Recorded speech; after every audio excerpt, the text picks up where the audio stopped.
नमस्कार मित्रांनो, आज आपण या व्हिडिओमध्ये इंग्लिशमधील 2.3 द लिटल रिव्हर या घटकाची संपूर्ण माहिती घेणार आहे. आपण जर आमच्या चॅनलला सबस्क्राईब केलं नसेल तर सबस्क्राईब करून घ्या व आपल्या मित्रांना शेअर करा. तसेच हा व्हिडिओ लाईकसुद्धा करा. धन्यवाद. चला तर मित्रांनो, 2.3 द लिटल रिव्हर म्हणजे एक छोटीशी नदी हा घटक समजून घेऊ. या घटकामधील वॉर्मिंग अपमध्ये चिटचॅट आणि चिटचॅटमधील प्रश्न. You must have been for a family class picnic to a riverside picnic spot. याचा मराठी अर्थ, तुम्ही एखाद्या सहलीच्या ठिकाणी कुटुंब किंवा वर्गाबरोबर एखाद्या नदीच्या किनारी गेला असालच. यामधील जे प्रश्न आपल्याला विचारलेले आहेत ते यस नो टाईपमध्ये आहेत आणि या प्रश्नांचे उत्तर आपल्याला देणे अपेक्षित आहे. यामधलं question number 1, what did you notice on the banks of the river. याचा मराठी अर्थ, तुम्ही एखाद्या नदीच्या काठावर काय पाहिले होते. Number 2, in which season did you go. Was the river flow gushing or gentle. याचा मराठी अर्थ, तुम्ही कोणत्या ऋतूत गेला होता. नदीचा प्रवाह उसळता होता की संथ. Number 3, did you notice other people by the river. What where they doing. याचा मराठी अर्थ, तुम्ही इतर लोकांना नदीच्या किनारी पाहिलेत का, ते काय करीत होते. Number 4, what should we do to make sure that rivers do not get polluted. याचा मराठी अर्थ, नद्या प्रदूषित नाही झाल्या पाहिजे याकरिता आपण काय काळजी घ्यायला पाहिजे. या सगळ्या प्रश्नांची उत्तरे आपण हो किंवा नाही या शब्दामध्ये देणे अपेक्षित आहे. मित्रांनो, प्रश्न 1 मधलं ए बघू. Fill up the table of season in India. याचा मराठी अर्थ, खालील टेबल भारतीय ऋतूनुसार पूर्ण भरा. 1. Mid February to mid April. Season वसंत. English name spring. Number 2. Mid April to mid June. Season ग्रीष्म. English name summer. Number 3. Mid June to mid August. Season वर्षा. English name rainy season.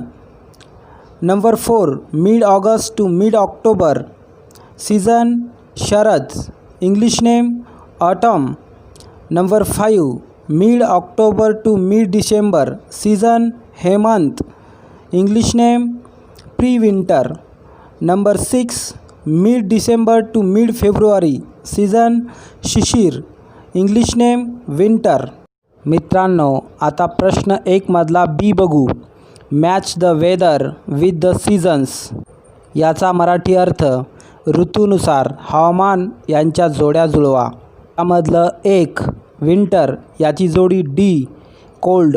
Number 2 monsoon याची जोडी F rainy. Number 3 spring याची जोडी C pleasant. Number 4 pre winter याची जोडी E windy. Number 5 summer याची जोडी ए हॉट. आणि नंबर 6 ऑटम याची जोडी बी कूल. मित्रांनो, प्रश्न 2 मधला ए बघू. Poets make the poems musical and different from prose by using many poetic devices. One of them is using words that begin with the same sound in the same time. For example, beautiful birds, sad song, stepping stone, city sight, no one knows. याचा मराठी अर्थ, कवी अनेक काव्यात्मक उपकरणांचा वापर करून कविता संगीतमय आणि गद्यापेक्षा भिन्न बनवतो. यातीलच एक शब्द त्याच आवाजात त्याच वेळी सुरू होणारे शब्द वापरत आहे. उदाहरणार्थ, beautiful birds, sad song, stepping stone, city sight, no one knows या सगळ्या शब्दामधील पहिलं अक्षरांचं आवाज सारखा आहे. This device is called alliteration and belong to set of similar devices. Name figure of speech. Figure of speech add to the beauty of a poem. नाव writes 5 pairs of words that begin with the same sound. म्हणजेच या साधनांना अनुप्रास अलंकार म्हटले जाते. अशा संबंधित साधनासारख्या उपकरणांना अलंकाराने ओळखतात. अलंकार कवितेच्या सौंदर्यात भर घालतात. त्याच आवाजाने सुरू होणाऱ्या अशा 5 शब्दांच्या जोड्या लिहा. 1. Green grass on the ground. 2. Bread butter bakery. 3. Coco cola. 4. Mickey Mouse. 5. Wonder woman. Please note here the first sound is important, not the first letter the spelling. म्हणजे सूचना, येथे पहिला आवाज महत्त्वाचा आहे, शब्दातील अक्षरे नाही. मित्रांनो, आता बी समजून घेऊ. Poets also make use of words that resemble a sound. The words are, for example, bang, swish, beef, roar, tweet, etc. Such words are called onomatopoetic words. If they occur in some line of a poem, the figure of speech in that line is called onomatopoeia.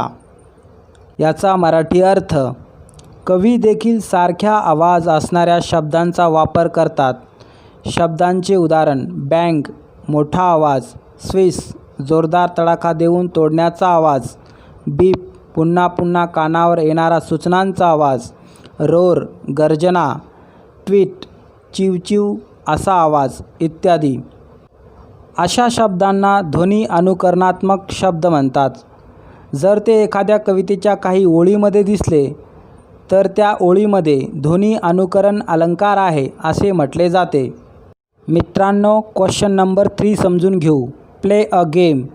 Set a time limit of 5 minutes. Using letters from the word onomatopoeia. Make as many 4, 5, 6 letter words and write them down. The one who makes maximum number of words within the time limit is the winner.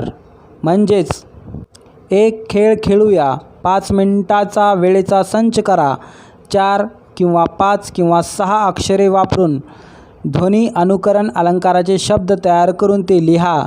जो कोणी ठरलेल्या वेळात सर्वात जास्त शब्द तयार करेल तो विजेता असेल.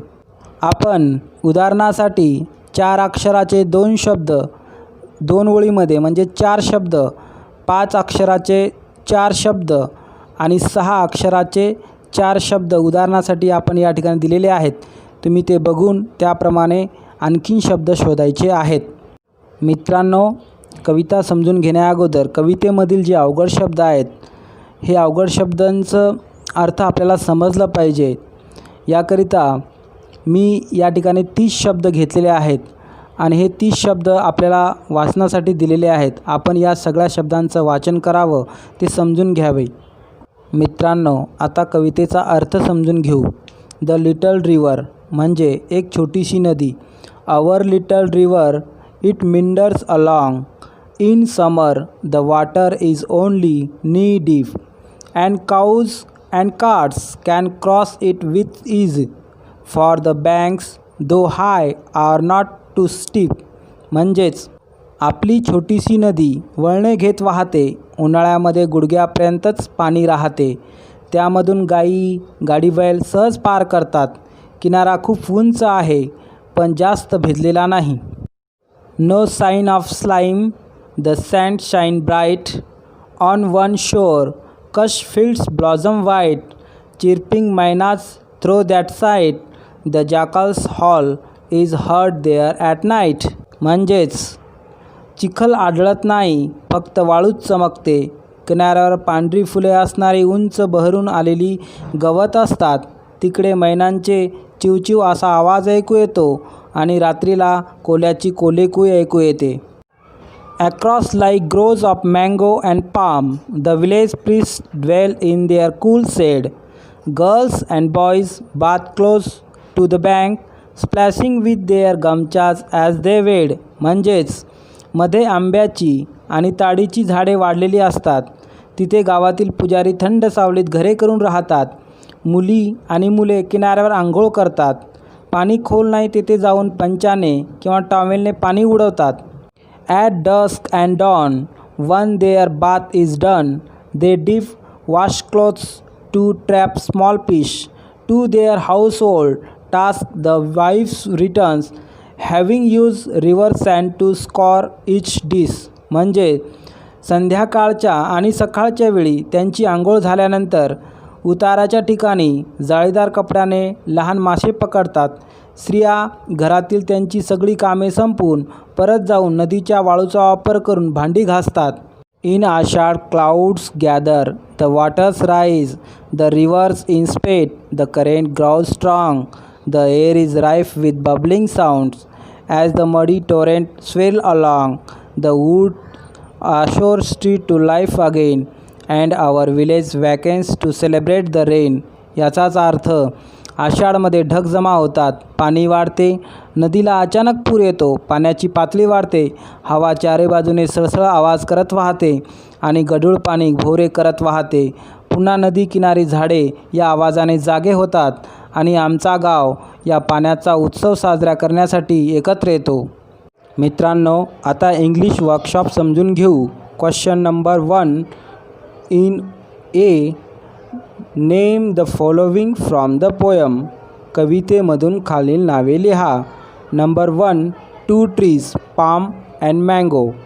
Number 2 2 animals myna and jackal. Number 3 2 seasons summer and Ashadh.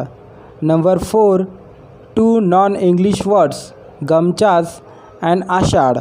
Number 5 2 different timing of the day dusk and dawn.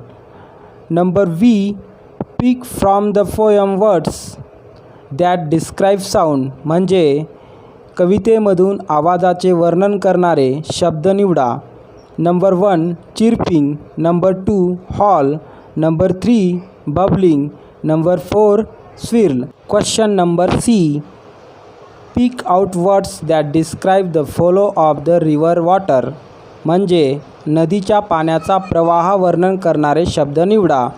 Number 1 meanders. Number 2 strong current. Number 3 in spate. Number 4 muddy torrent. Question 2 मधला A, find out 5 lines from the poem that contain the figure of speech alliteration. Underline the initial sound of words repeated in each of the lines. म्हणजेच अनुप्रास अलंकार असलेली 5 ओळी कवितेमधून शोधा.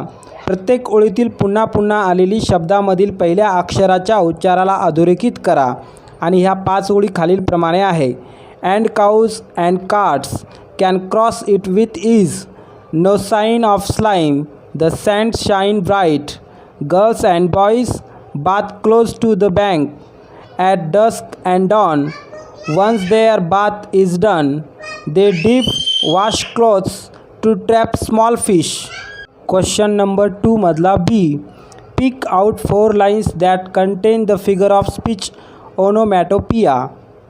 म्हणजेच ध्वनी अनुकरण अलंकार असलेली 4 ओळी निवडा. या 4 ओळी खालीलप्रमाणे. Chirping mynas throng that site. The jackals howl is heard there at night. The air is rife with bubbling sound as the muddy torrent swirl along. Question number 3, rearrange the words in alphabetical order. म्हणजे खालील शब्दांना वर्णानुक्रमाने लावा. तर खालील जे शब्द आहेत त्या शब्दांना आपण वर्णानुक्रमे लावू. Sand, score, shade, sign, slime, sound, stir, strong, summer and swirl. Number 2 मध्ये bubbling, banks, bathe, blossom, boys. आणि number 3 there, their, they, though, throng, too, torrent आणि trap. Question number 4, what aspects from the poem do the following phrases describe. म्हणजेच खालील शब्दसमूह कोणत्या गोष्टीचे वर्णन करतात. A, they are cool shade. Palm and mango groves याचं वर्णन करतात. Only knee deep the water in the river याचं वर्णन करतात. C not too steep both the banks of river याचं वर्णन करतात. Number D house work on the river bank household work of wives याचं वर्णन करतात. Number E in spate river flood याचं वर्णन करतात. आणि number F rife with sounds the air याचं वर्णन करतात. मित्रांनो, आता क्वेश्चन नंबर 5 समजून घेऊ. The poem describe two different picture of the river in summer and in rainy season. Write down 4 points of contrast in the changing scene of the river. म्हणजेच कवितेमध्ये नदीचे उन्हाळ्यातील व पावसाळ्यातील 2 वेगवेगळ्या दृश्याचे वर्णन केलेले आहे. नदीचे बदलणारे त्या दृश्याचे 4 मुद्दे लिहा. सुरुवातीला आपण इन समरमधले 4 मुद्दे लिहू. Number 1 little river water only knee deep. Number 2 meanders along. आणि number 3 banks not too steep. आणि number 4 no shine of slime sand shine bright. आता इन मान्सूनमधले 4 मुद्दे सांगू. Number 1 flooded river. Number 2 current strong. आणि number 3 water rises torrent swirl along. आणि number 4 the village stir to life people celebrate rain. मित्रांनो, आता question number 6 समजून घेऊ. Guess who I am. I always run I never walk. I often murmur but never talk. I have a bed but never sleep. I have a mouth but hardly eat. I love to fall but can't climb up. Guess who I am? Please don't give up. Try to translate the above riddle in your medium of instruction in a poetic form. याचा अर्थ असा, वरील कोड्याला आपल्याला मातृभाषेत कवितेच्या रचनासारखी भाषांतरित करायला सांगितलेलं आहे. आता या ठिकाणी एक कोडं दिलेलं आहे आणि ते कोडं ओळखायचं आहे आणि याला आपल्याला मराठीमध्ये सुद्धा ट्रान्सलेट करायचं आहे. तर आपण मराठीमध्ये ट्रान्सलेट करू. मी तर नेहमी धावतच असते, कधीच चालत जात नसते. खूपदा कुजबुजत असते, बोलत मात्र केव्हाच नसते. मऊ बिछाण्याची जमीन असते, पण झोप कधी माहीतच नसते. मुख तर मला असतेच असते, पण खाणे कधी होतच नसते. वरून कोसळण्याची हौस असते, पण वरती चढणे शक्यच नसते. ओळखा पाहू मी कोण, सोडून देऊ नका पण. तर या ठिकाणी ही नदी आहे. अशा पद्धतीने आपला हा जो व्हिडिओ आहे या ठिकाणी पूर्ण होणार आहे. धन्यवाद मित्रांनो.